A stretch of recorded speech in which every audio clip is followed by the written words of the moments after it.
Bonjour et bienvenue au webinaire sur la mise à jour du formulaire T2201, le certificat pour le crédit d'impôt pour personnes handicapées, qui est un nouveau pouvoir pour les infirmières et les infirmiers praticiens du Canada. Nous allons enregistrer cette session pour les infirmières et infirmiers qui n'ont pas pu y participer. Alors, je me présente, je suis Josette Roussel et je suis infirmière conseillère principale à l'Association des infirmières et infirmiers du Canada. Et j'animerai la présentation d'aujourd'hui. À la fin du webinaire, nous allons reviser quelques questions sur le sujet d'aujourd'hui. Et pour les participants, vous pourrez télécharger un certificat de participation et ainsi avoir les diapos à la fin de la session. Sans plus tarder, je vous présente Anne-Marie Bainville, qui sera notre personne invitée qui va donner la présentation. Monsieur Stéphane Laplante, conseiller principal médical, va pouvoir répondre aux questions. Et Madame Karen Dobson avait fait le webinaire en anglais mardi dernier. Alors, Anne-Marie est responsable des communications, notamment des publications, des sondages et du contenu du site Web en lien avec le crédit d'impôt pour personnes handicapées. Elle est aussi responsable de développer du matériel de sensibilisation et tient parfois des kiosques pour informer les Canadiens sur le crédit. Stéphane est infirmier autorisé à l'Agence du revenu du Canada et s'est joint à la direction des programmes pour personnes handicapées en 2011, d'abord en tant qu'évaluateur médical, puis maintenant comme conseiller principal médical. Alors, sans plus tarder, j'invite Mme Bainville, Anne-Marie, à débuter la présentation. Bonjour, je m'appelle Anne-Marie Banville et je vais vous présenter le webinaire d'aujourd'hui. Voici un aperçu de la présentation. Nous commencerons par regarder une courte vidéo, puis nous entrerons dans le vif du sujet, soit la définition du crédit, le crédit qui donne accès à d'autres programmes, les critères d'admissibilité et les catégories de déficience, la liste des professionnels de la santé qui peuvent attester, comment demander le crédit, comment vous devrez remplir la partie B du formulaire, notre rôle dans le processus, les frais liés aux demandes, et nous vous donnerons quelques ressources supplémentaires. Alors, bienvenue aux infirmiers et infirmières praticiennes, car depuis le 22 mars dernier, le budget du gouvernement fédéral a ajouté votre profession à la liste des professionnels de la santé pouvant attester tous les types de déficiences pour le crédit d'impôt pour personnes handicapées, dans la mesure permise par votre profession. Regardons maintenant une courte vidéo de 3 minutes qui explique comment demander le crédit d'impôt pour personnes handicapées.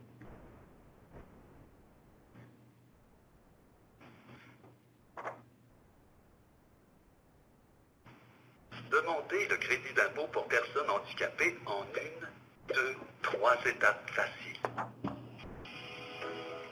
Les personnes qui ont une déficience grave et prolongée des fonctions physiques ou mentales ont souvent des dépenses additionnelles que les autres contribuables n'ont pas.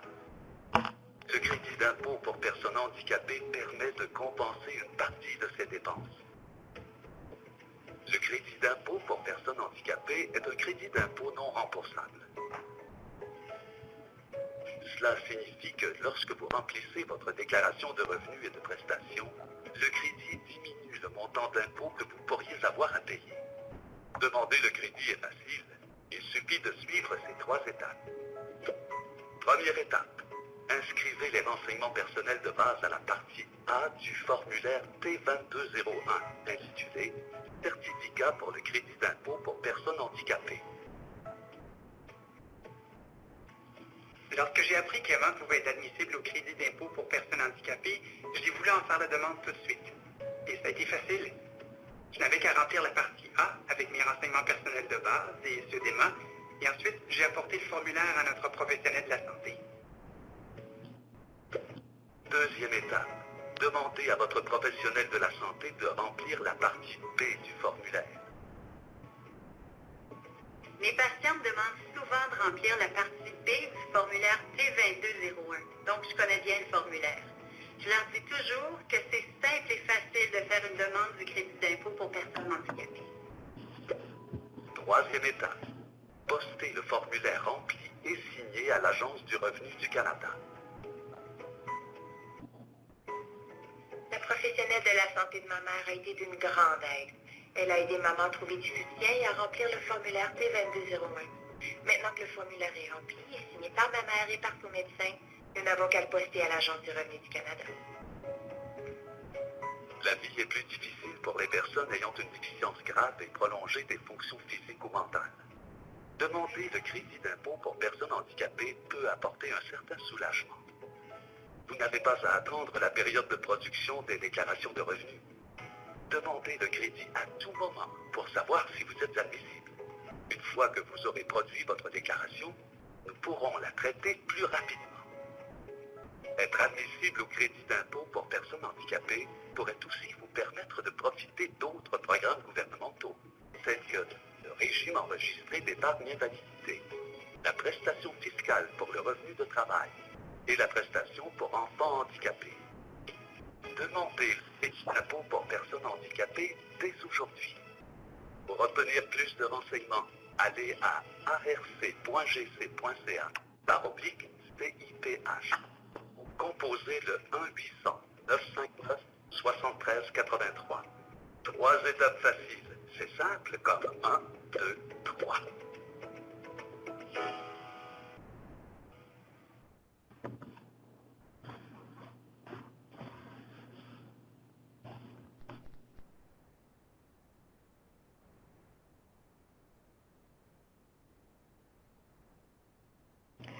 Alors, le crédit d'impôt pour personnes handicapées, aussi appelé le CIPH, est un crédit d'impôt non remboursable qui aide les personnes handicapées et les membres de leur famille qui subviennent à leurs besoins à réduire l'impôt sur le revenu qu'ils pourraient avoir à payer.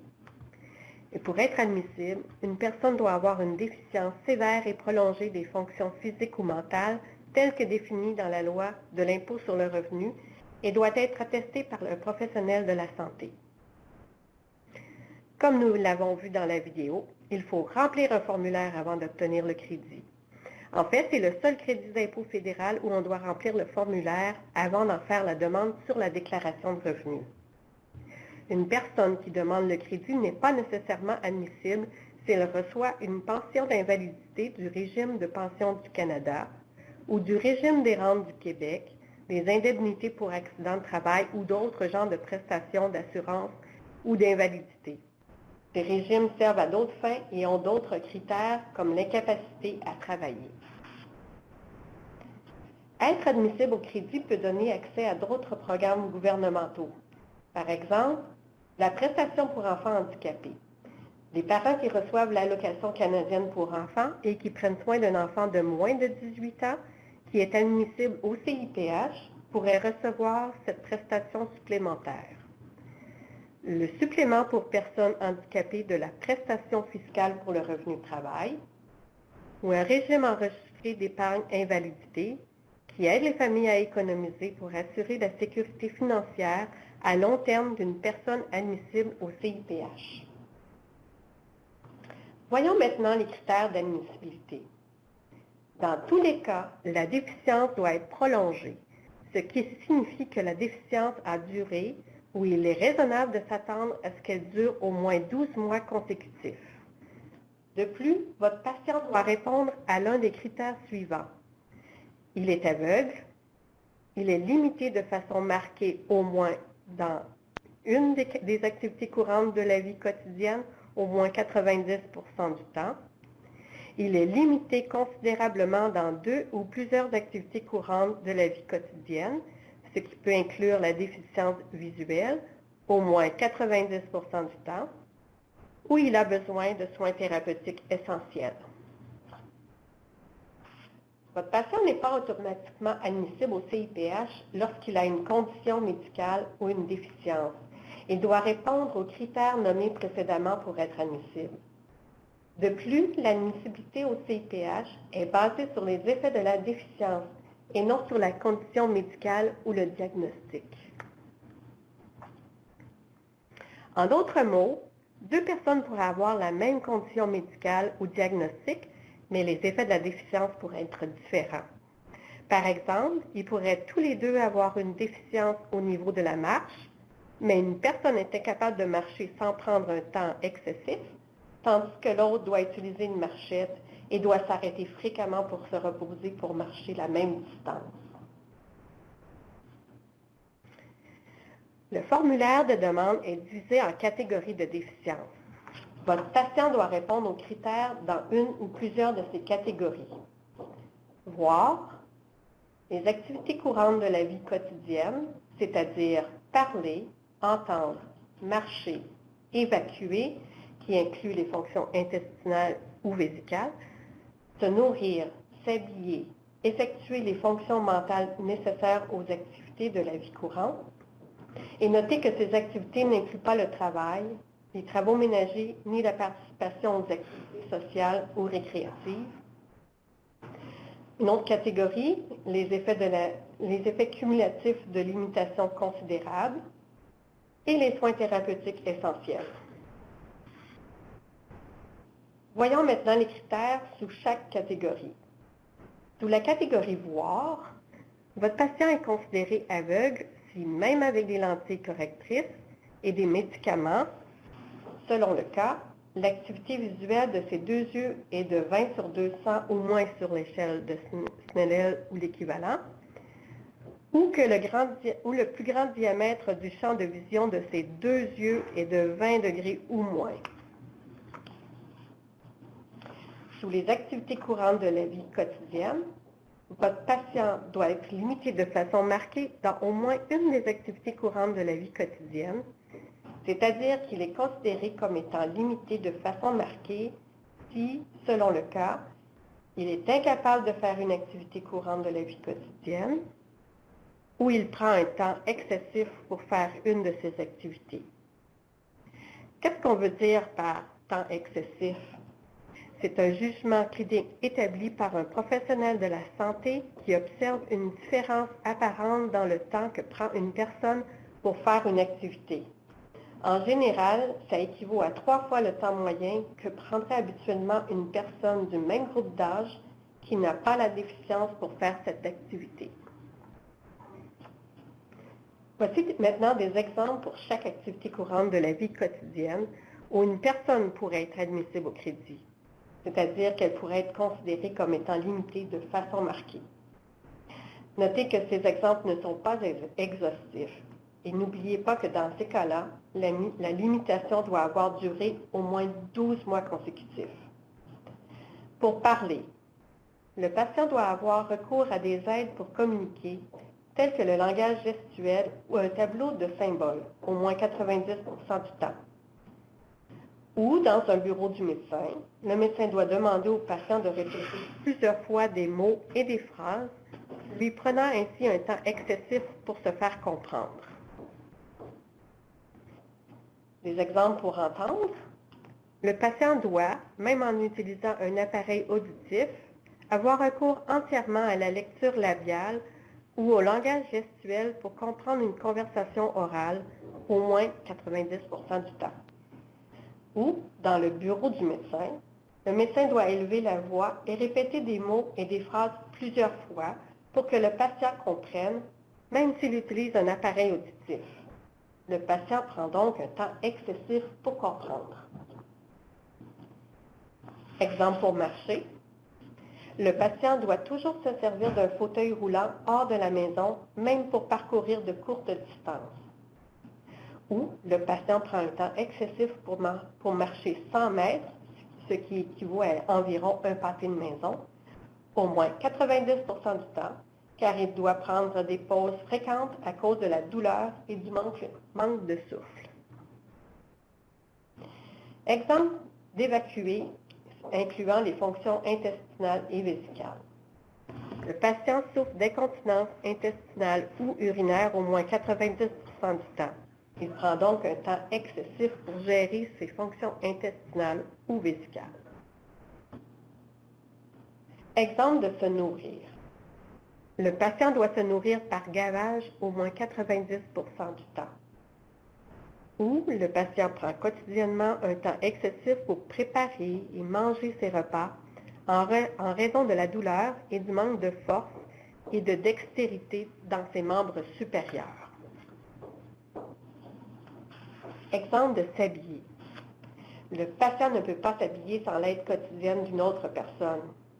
Ou le patient prend quotidiennement un temps excessif pour s'habiller en raison de la douleur et d'une réduction de dextérité et de flexibilité.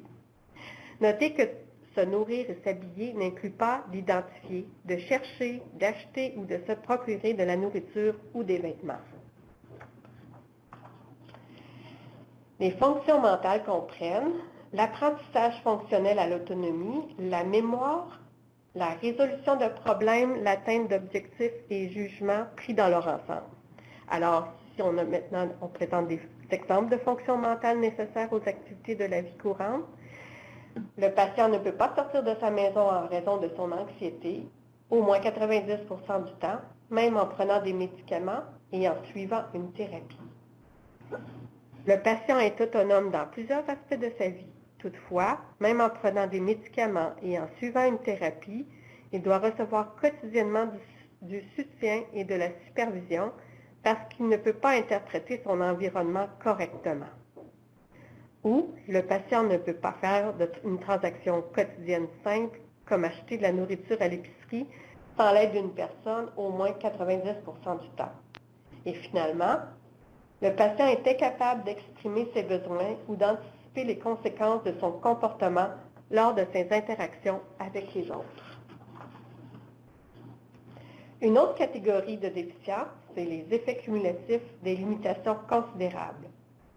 Même si votre patient ne répond pas exactement aux critères d'une limitation marquée, il pourrait être considéré admissible au crédit d'impôt pour personnes handicapées s'il est grandement limité par sa déficience dans deux ou plusieurs activités courantes de la vie quotidienne ou sa capacité de voir dans une ou plusieurs activités courantes de la vie quotidienne. Un exemple d'effet cumulatif, le patient prend toujours énormément de temps pour s'habiller, pour marcher, s'habiller et se nourrir. Le temps supplémentaire qu'il prend pour faire ces activités dans leur ensemble correspond à être limité de façon marquée, toujours ou presque toujours 90% du temps. Ou le patient prend toujours énormément de temps pour marcher, s'habiller et se nourrir. Le temps supplémentaire... Ah, j'ai dit deux fois la même chose. Non. Non? OK. Ah, OK. Bon, on va continuer au prochain... Excusez-moi. Passons maintenant aux soins thérapeutiques essentiels, qui est la dernière catégorie. Les soins sont considérés comme soins thérapeutiques essentiels s'ils répondent aux trois critères suivants. Les soins thérapeutiques sont nécessaires pour maintenir une fonction vitale, même s'ils soulagent les symptômes. Les soins thérapeutiques sont nécessaires au moins 3 fois par semaine, pour une moyenne d'au moins 14 heures par semaine. Voici des exemples de soins thérapeutiques qui seraient admissibles. La physiothérapie respiratoire pour améliorer la respiration, la dialyse des reins pour filtrer le sang, l'insulinothérapie pour le traitement du diabète de type 1 pour un enfant qui ne peut pas ajuster le dosage d'insuline lui-même. Il est important de noter que généralement, les adultes peuvent gérer leur insulinothérapie de façon autonome et ne répondraient habituellement pas aux critères des 14 heures par semaine requises, à moins de situations particulières. Ce tableau montre quel professionnel de la santé peut attester quelle catégorie de déficience. Comme vous pouvez le remarquer, seuls les médecins, les infirmières et infirmiers praticiens peuvent attester toutes les catégories. Le formulaire T2201 indique clairement qui peut attester quoi. Comme vous l'avez vu dans la vidéo, on peut demander le crédit pour personnes handicapées en 3 étapes. Premièrement, le patient remplit et signe les sections de la partie A du formulaire T2201. 2. Le patient demande à un professionnel de la santé de remplir et d'attester la partie B du formulaire. Et finalement, le patient envoie le formulaire à l'ARC. Il est important de souligner que nous ne sommes affiliés à aucune façon à des compagnies ou entreprises qui fournissent des services pour aider les gens à demander le crédit d'impôt pour personnes handicapées. Comment remplir la partie B du formulaire T2201? Ceci est la partie qui vous concerne. La partie B peut seulement être remplie par un professionnel de la santé. Le formulaire indique au début de chaque catégorie qui peut attester la catégorie. Vous devez attester les effets de la déficience au meilleur de votre jugement, mais vous n'établissez pas l'admissibilité. C'est nous qui le faisons. Nous vous demandons d'évaluer le patient par rapport à une personne du même groupe d'âge qui n'a pas de déficience. Pour les enfants, considérez les étapes de développement d'un enfant du même âge. Continuons avec les étapes pour remplir la partie B du formulaire.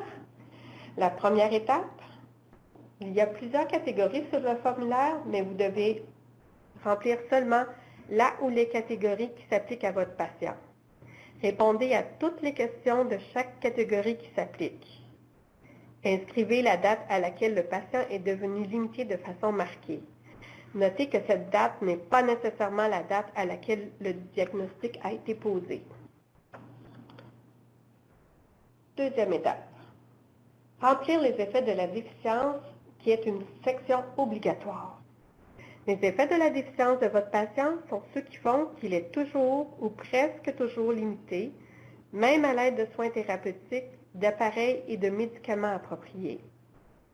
Si vous avez besoin de plus d'espace pour décrire les effets de la déficience, joignez une feuille séparée que vous avez signée. Vous pouvez inclure des copies de rapports médicaux, d'examens diagnostiques ou de tout autre renseignement médicaux. Si vous nous envoyez des documents, assurez-vous qu'ils sont pertinents aux limitations indiquées. Par exemple, les bilans sanguins ne seraient pas pertinents. Notez que l'admissibilité au CIPH est basée sur les effets de la déficience et non sur la condition médicale. Donnez suffisamment de détails pour démontrer comment la déficience de votre patient a une incidence sur sa capacité de faire une des activités courantes de la vie quotidienne visée ou de son besoin de soins thérapeutiques essentiels. Par exemple, si votre patient est limité de façon marquée dans sa capacité de marcher, les détails fournis dans cette section doivent se rapporter à la capacité de marcher. Des commentaires sur l'incapacité de votre patient à soulever, se pencher ou faire des travaux ménagers ne sont pas pertinents. Dans la section « Durée du formulaire », qui est une section obligatoire, vous devez nous indiquer que la déficience a duré ou bien qu'il est raisonnable de s'attendre à ce qu'elle dure au moins 12 mois consécutifs. Pour des patients décédés, il faut nous indiquer qu'il était raisonnable de s'attendre à ce que la déficience dure au moins 12 mois consécutifs. Dans la section « Attestation du formulaire », répondez aux questions et inscrivez vos coordonnées. Vous devez aussi attester que les renseignements à la partie B sont exacts et complets en signant le formulaire. Voici notre rôle dans le processus. Nous examinons le formulaire T2201 pour établir si le patient est admissible au crédit. Notre décision est basée sur les renseignements qui sont fournis par le professionnel de la santé dans le formulaire et si les critères sont remplis. Si une clarification est nécessaire, on pourrait communiquer avec le professionnel de la santé, c'est-à-dire qu'on pourrait vous envoyer une lettre avec des questions plus détaillées pour avoir plus de précision lorsque les renseignements contenus dans le formulaire sont insuffisants ou contradictoires. Si c'est le cas, vous devez nous retourner les réponses le plus tôt possible. Nous enverrons un avis de détermination au patient pour l'informer de notre décision. Les frais. Nous ne vous donnerons pas de compensation monétaire pour remplir le formulaire T2201 ou si on vous demande de fournir plus de renseignements. Le patient est responsable de tous les frais exigés. Il pourra demander ses frais comme frais médicaux à la ligne 330 ou 331 de sa déclaration de revenus. le professionnel de la santé devrait consulter son association médicale, provinciale ou territoriale pour savoir comment facturer ses patients. Finalement, voici une liste de quelques ressources supplémentaires. Le site web du CIPH fournit plus de renseignements au sujet du crédit d'impôt. Il comprend des vidéos, qui comprend une série de vidéos sur les mesures fiscales pour les personnes handicapées. Un outil d'auto-évaluation qui est appelé « Répondez à quelques questions », qui aide les personnes à déterminer si elle ou la personne à sa charge pourrait être admissible. Des formulaires et publications, dont le formulaire T2201 et un guide vous donnant des renseignements relatifs aux personnes handicapées. Une ligne téléphonique pour les patients qui ont des questions sur le CIPH. Et finalement, nous avons aussi une ligne téléphonique sans frais dédiée aux professionnels de la santé et nous vous invitons à l'utiliser si vous avez des questions spécifiques au CIPH ou que vous avez besoin d'aide pour remplir le formulaire. Voilà qui complète notre webinaire. Je vous remercie de votre attention. Merci beaucoup, Anne-Marie. Alors, je vais passer à quelques questions qui sont fréquemment utilisées par le programme et puis peut-être qu'ils vont aider les participants à comprendre un peu mieux les étapes pour faire la demande. Alors, des questions au sujet d'un professionnel de la santé qui n'arrive pas à déterminer nécessairement si son patient répond aux critères d'admissibilité du programme. Alors, une question, est-ce qu'on doit signer le formulaire à ce moment-là? Anne-Marie, est-ce que c'est quelque chose qui vous est fréquemment demandé? Oui, on se fait appeler quelquefois avec cette question, mais ce qu'on veut, nous, c'est que le professionnel de la santé remplisse le formulaire au meilleur de son jugement et de sa capacité. Et au final, c'est nous qui établissons l'admissibilité basée sur les renseignements que le professionnel de la santé va avoir mis sur le formulaire. Merci Anne-Marie. Alors la deuxième question, c'est au sujet du diagnostic.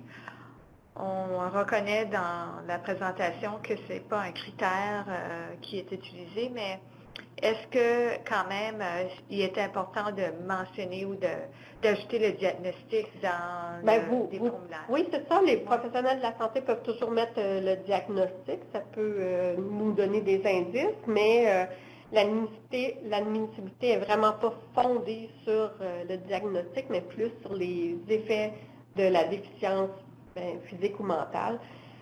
Sur la capacité d'une personne à accomplir une activité courante de la vie quotidienne. Alors c'est ça, c'est de fournir le plus de détails possible sur les effets de la déficience avec des exemples à l'appui aussi, si possible. Merci encore. Et qu'est-ce qui se passe si les problèmes de santé du patient se sont manifestés sur une période de moins d'1 an? Alors, si la période est plus courte. Okay. Alors, qu'est-ce qui se passe à ce moment-là? Comme on a vu dans la présentation, pour qu'une personne soit admissible, il faut que sa déficience ait duré 12 mois ou qu'on doit s'attendre à ce qu'elle dure au moins 12 mois consécutifs. Puis il faut que la sévérité aussi ait commencé. Faut considérer la date où la sévérité a commencé. Alors, si le médecin pense que ça va durer plus que 12 mois, alors la personne peut être admissible. Alors, c'est important pour l'infirmière praticienne de penser à façon de prévoir que les déficiences vont avoir une durée de façon sévère. Oui. Alors, il pourrait quand même remplir le formulaire. Oui, la personne pourrait être admissible aussi. Alors, une dernière question. En tant que professionnel de la santé, alors pour les infirmières praticiennes, devrais-je joindre au formulaire de demande de CIPH une lettre de soutien présentant d'autres exemples de la façon dont la déficience de mon patient limite ses activités pour l'aider à être admissible? Alors, quel genre d'exemple vous pouvez nous donner qui aiderait les infirmiers ou les infirmières praticiennes? OK, oui, on accepte tout autre document qui pourrait appuyer les renseignements que le médecin a fournis, ou l'infirmier ou infirmière praticienne. Les genres de documents que vous pourriez joindre, ça pourrait être des rapports médicaux ou des résultats de tests diagnostiques, mais il faut que ça soit pertinent à la déficience qui a été indiquée dans le formulaire. Là. Si c'est par rapport à la marche, il faut que ça soit vraiment en lien avec la marche. Et on demande aussi de signer tous les documents pour s'assurer qu'ils viennent bien du médecin et non d'une tierce partie.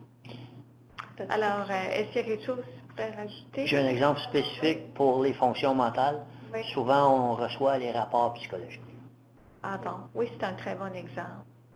Ben, je vous remercie tous les deux. Merci. Ça conclut notre présentation d'aujourd'hui. Alors, sur la diapo, vous retrouvez une ligne téléphonique sans frais dédiée à toute question que vous avez pour remplir ou aider vos patients avec cette demande. Et puis, vous pouvez aussi communiquer avec moi à l'Association des infirmières et infirmiers du Canada. J'ai mon courriel. Alors, le prochain webinaire sera le jeudi 30 novembre et sera sur l'aide médicale à mourir, ce que le personnel infirmier doit savoir. Je vous remercie et bonne fin de journée.